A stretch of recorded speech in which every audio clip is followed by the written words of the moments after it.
నమస్కారము మీడియా మిత్రులకు నమస్కారము.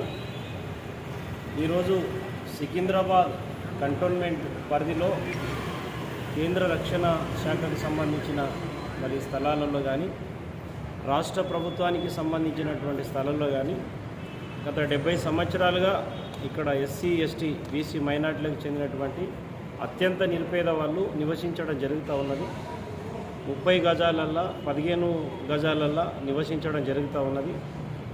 ఆ 30 గజాలు 15 గజాలలో మూడు కుటుంబాలు నివసిస్తూ ఉన్నారు.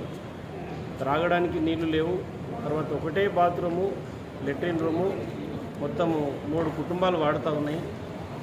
ఈ విషయాన్ని రాష్ట్ర కేంద్ర ప్రభుత్వం దృష్టికి తీసుకుపోవాలని 75-76 ఏళ్ళు ఈ దేశానికి స్వాతంత్రం వచ్చి ఈరోజు కేంద్ర శాఖ పరిధిలో కంటోన్మెంట్కి సంబంధించి రాష్ట్ర శాఖ పరిధిలో నివసిస్తున్నటువంటి వాళ్ళకి ఇప్పటి వరకు కూడా వాళ్ళ కనీసం హౌస్ ట్యాక్స్ లేదన్నటువంటి విషయం వాళ్ళు చెప్తా ఉన్నారు.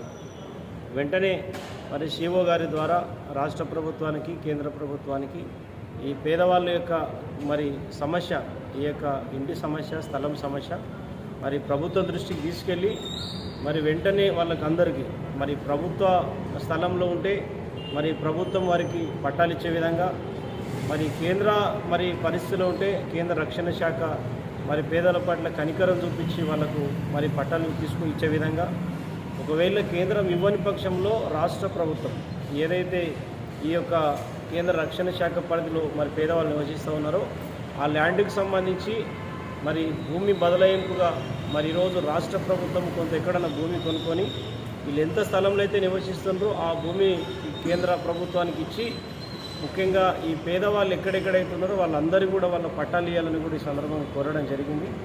ముఖ్యంగా ఇది ప్రధానమైనటువంటి సమస్య కంటోన్మెంట్.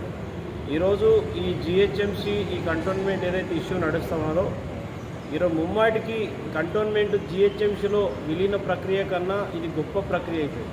కొన్ని వేల కుటుంబాలను ఆదుకున్నట్టయితుంది, వేల కుటుంబాలకు మనము ఈరోజు వాళ్ళకి న్యాయం చేసినట్టయితుంది. కాబట్టి ఈరోజు ఎంతోమంది ముఖ్యమంత్రులు మారిరు, ప్రధానమంత్రులు మారిరు, కేంద్ర రాష్ట్ర ప్రభుత్వాలు మారినాయి. కానీ పేదవాళ్ళ యొక్క జీవితాల్లో కనీసం ఒక పట్టా సర్టిఫికెట్ వచ్చేటటువంటి పరిస్థితి లేదు. ముఖ్యంగా ఈ కంటోన్మెంట్ పరిధిలో వలసవాదులు అంటే బయట నుంచి వచ్చినటువంటి వాళ్ళు 4 బంగ్లాలు కట్టుకొని 4 అంతస్తులు కట్టుకొని వాళ్ళు ఇక్కడ నివసిస్తూ ఉంటారు.